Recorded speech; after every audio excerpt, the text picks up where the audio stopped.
originally worked in Devon. It goes all to rallies on its own power on the road.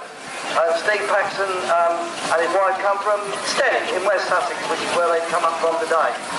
And if Brian won't mind me cutting in on this one, because it's Kathleen. I particularly wanted to talk about this one because it's first rally here.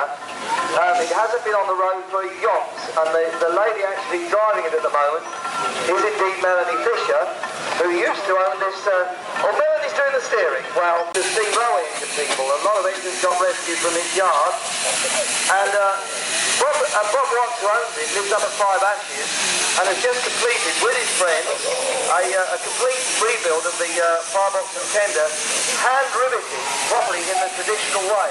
Literally in his workshop just not a mile or so up the road. It's by the Marsh family up at Playday, Timber Marsh, today on its steel wheels, not on the rubbers that it's on now.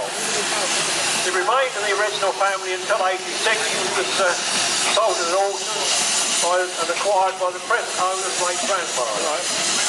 The really big engine that's just gone past the Coventry box is the big bowl road locomotive called Robert.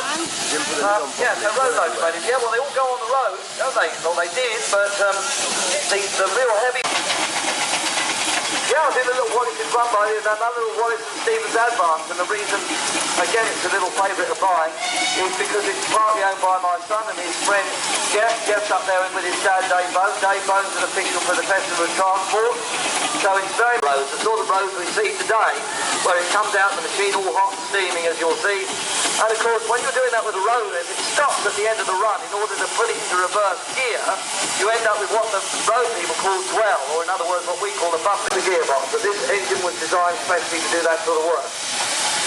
Now, we mentioned Henry Martin's gold medal tractor. It's parked right alongside it, in the line up there, was another gold medal tractor, built a year later, 1914, and this one was first supplied to DWO, Staffordshire, primarily used for hauling coal. When it came into present basin in the 1950s, and in 1959 it went over. And trying to catch up. Ebenezer is enabling a porter, built at Rochester. They're easily recognised because what we call the headstock, which is the above the front rolls, has got the Invicta mark on it, which is the heraldic horse symbol of Kent, Invicta.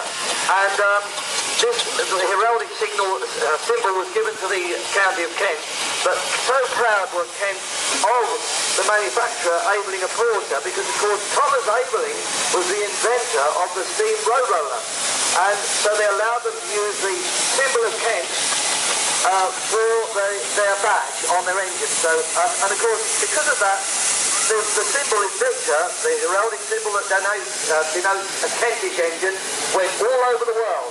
Ebenezer, dating from the 1920s, the claim to fame is it was the first engine to roll the roads around the old Wembley Stadium when it was built in 1923. Yeah, for hours and hours on end, and this engine only appears very briefly at the end of the film, but they got paid quite well for it. Crank compound barrel, owned by Dave Young from up the road in Buxted,